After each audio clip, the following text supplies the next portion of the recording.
Salam Rahayu. Konten kali ini terkait dengan pembangunan jembatan dari Kiskenda ke Alengka. Kabut membalut pondokan Anjani dan Hanoman. Kaca pelita dan kaca belencong berembun tipis. Hanoman masih jingkrung dengan kain berlapis pules di atas dipan di bawah jendela ruang tamu.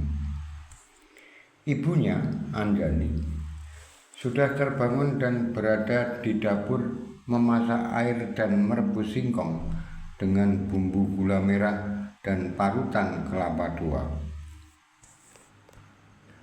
Hari ini Anjani memutuskan untuk tidak pergi ke ladang demi memberi waktu Hanoman istirahat dari tugas beratnya ke Alengka. Bunyi gemuruh menghiasi langit pagi yang kelam, dan angin pun mulai menyusut lewat kisi-kisi jendela rumah Anjani sehingga Hanoman terbangun karena air hujan yang dibawa angin. Wah, hujan, batin Hanoman. Bu, ibu, panggil Hanoman ke Anjani. Oh, sudah bangun anak lanang itu, pikir Anjani. Ibu di dapur, kesini, ambil air minum dan singkong rebusnya, ini sudah matang semua. Sambil mengucek-ngucek matanya, Hanoman pergi ke kamar mandi, berkumur, cuci muka, lalu ke dapur mengambil air minum panas, gula merah dan ubi rebus yang sudah disiapkan ibunya. Terima kasih, Bu, ucap Hanoman. Kemudian dia menuju teras rumah. Sedang asik-asiknya memperhatikan burung kepodang yang sedang berkicau, Hanoman dikagetkan dengan suara ibunya. Mau nambah lagi atau tidak singkongnya? Enggak, Bu. Cukup ini saja, kata Hanoman sembari mempersilahkan ibunya duduk di dekatnya.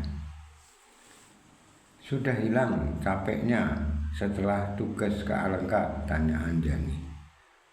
Hanoman cuma menjawab dengan senyuman. Siang ini ada tugas lagi dari Prabu Ramawijaya, Bu, ucap Hanoman lirih. Lalu dia menceritakan bahwa Prabu Ramawijaya memintanya untuk memantau kegiatan pembangunan jembatan penyeberangan yang dilakukan Anila serta pasukannya di Kiskenda. Ya, harus hati-hati, jangan sampai Anila tersinggung, jangan sampai Anila melihatmu, jadi kamu memantaunya dari jauh saja. Jika perlu ya dipantau dari awan sana, kata Anjani ibunya. Ya, saya juga berpikir seperti itu, Ibu. Karena Anila itu rada-rada sensitif dan temperamental. Termasuk kelompok sumbu pendek di Kiskenda dia, kata Hanoman. Kalau demikian kamu harus benar-benar bersembunyi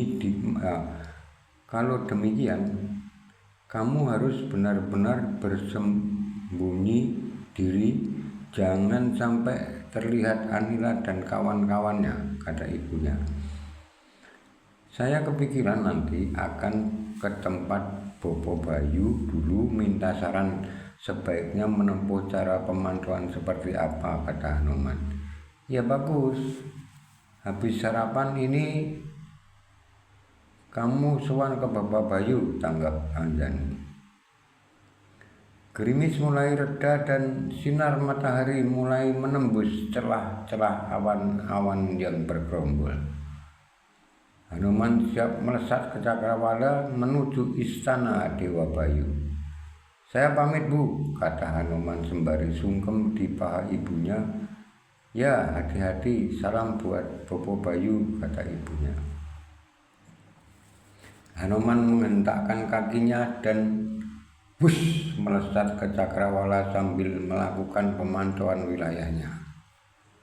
Sampai di istana Dewa Bayu, Hanuman menceritakan tugas baru dari Prabu Ramawijaya.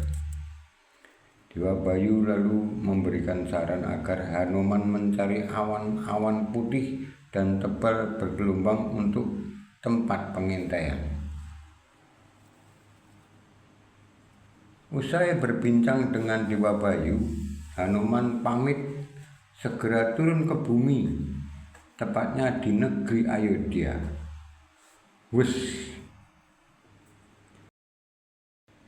Matahari masih berselimuti awan.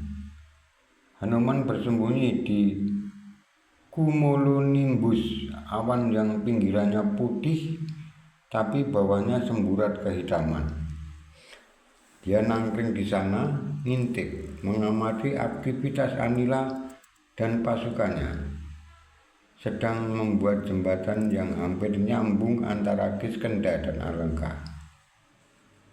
Beberapa saat kemudian, Hanuman memutuskan untuk menyudahi pengintaiannya dan menuju Ayodhya menemui Prabu Ramawijaya. Saat Hanuman turun menuju pelataran keraton Ayodhya, dia berpapasan dengan Sugriwa yang baru melesat ke angkasa. Mau kemana itu Paman Sugriwa ya? Batin Hanuman sembari meluncur turun di halaman tinggal Ramawijaya di area keraton. Ramawijaya kebetulan masih duduk di teras tempat tinggalnya setelah tadi berbincang dengan Sugriwa. "Selamat siang Kanjeng Prabu," sapa Hanuman ke Ramawijaya. "Siang Man, ayo kita ngobrol di halaman bawah pohon sawu kecil itu aja," tanggap Ramawijaya. Kemudian Ramawijaya bergegas mendekati Hanuman dan mengajak ke arah pohon sawu kecil yang di bawahnya terdapat batu besar yang tersusun rapi seperti tempat ngobrol. Ramawijaya kemudian menduduki salah satu batunya, demikian pula Hanuman. "Bagaimana pendapatmu terhadap pembuatan jembatan yang dilakukan Anila serta pasukannya?" tanya Ramawijaya membuka perbincangan. Lalu Hanuman menguraikan pemantauannya yang dilakukan. Secara garis besar, jembatan yang dibangun sudah akan mencapai daratan pantai Alengka. Mungkin tinggal 2 km lagi. Tapi di tepian pantai Alengka banyak prajurit yang berjejer rapi seolah menunggu aba-aba dan sebagian lainnya berjalan mondar-mandir sembari mengamati jembatan yang sedang dibangun. Sesekali beberapa prajurit Alengka berusaha mendekati pekerja pembuat jembatan, tapi pengawal-pengawal amfibi dari Kiskenda selalu menghalaunya. Hanuman melaporkan secara rinci kegiatan kinerja pasukan Anila. Mereka cukup kompak dan cepat. Mereka tampak menikmati dan senang dalam menjalani tugasnya tampaknya. Tampaknya Anila menggunakan manajemen kerja yang baik, kata Hanuman. Dia membagi tim secara baik. Yang logistik fokus ke pengadaan gelondongan kayu dan batu karang. Yang bagian dapur fokus mencapai target waktu hidangan makan siang. Ada juga tim amfibi di garis depan yang menjaga pekerja tim Jenny. "Memang terlihat sangat kompak Gusti," kata Hanuman. "Tapi saya dapat kabar dari Paman Sugriwa bahwa kemarin ada juga pekerja yang pingsan serta diare," celetuk Ramawijaya. Itu Kanjeng, biasa aja. Mungkin karena kondisinya sedang kurang fit, tapi kan cadangan tenaga yang lain masih banyak. Tapi sejauh saya memantau tadi, mereka bergas-bergas, sehat dan bersemangat. Malah ada yang memikul balok 2 sekaligus," timpal Hanuman. "SPO nilai Ramawijaya secara benar." Hanuman diam menyimak ucapan Ramawijaya. Waktu saya turun ke Ayodhya tadi, melihat Paman Sugriwa naik mengudara, saya tidak tahu hendak kemana, urai Hanuman. Oh, itu pamanmu tadi memang kemari pagi-pagi izin kepadaku untuk melihat progres pembuatan jembatan sekalian mengganti Anila karena Anila sudah seminggu berada di lapangan. Lalu saya izinkan dan saya beri masukan agar jembatan itu juga harus difungsikan sebagai jebakan untuk prajurit Alengka, kata Gusti Prabu Ramawijaya. Yang dimaksud Gusti jembatan sebagai jebakan itu bagaimana? Serga Hanuman cepat. Lalu Ramawijaya menjelaskan bahwa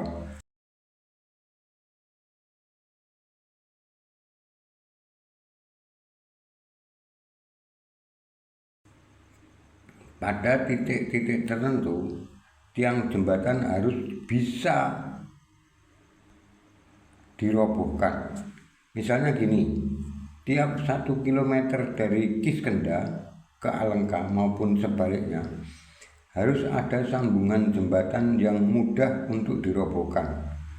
Nanti pasukan kita ada yang berangkat naik perahu dan ada yang menggunakan jembatan. Ketika Sinta sudah di tangan saya, dia akan saya bawa menggunakan kereta melalui jembatan itu. Harapan saya pasukan Alengka mengejar saya dengan kuda atau berlari lewat jembatan juga. Setelah saya memasuki area 1 km menuju Kiskenda, jembatan segera dirobohkan. Kita taruh pasukan khusus amfibi Kiskenda berjaga di setiap ikatan gandengan jembatan. Mereka itu jadi tim penjaga sekaligus dewa pencabut nyawa bagi prajurit Alengka yang kecemplung di laut bersama kudanya, urai Ramawijaya. Ini taktis berperang kita. Tapi kamu dan Paman Sugriwa bertugas menjaga saya dari udara, sebab Rahwana pasti akan mengejar saya lewat udara, jelas Ramawijaya. Siap, tanggap Hanuman cepat.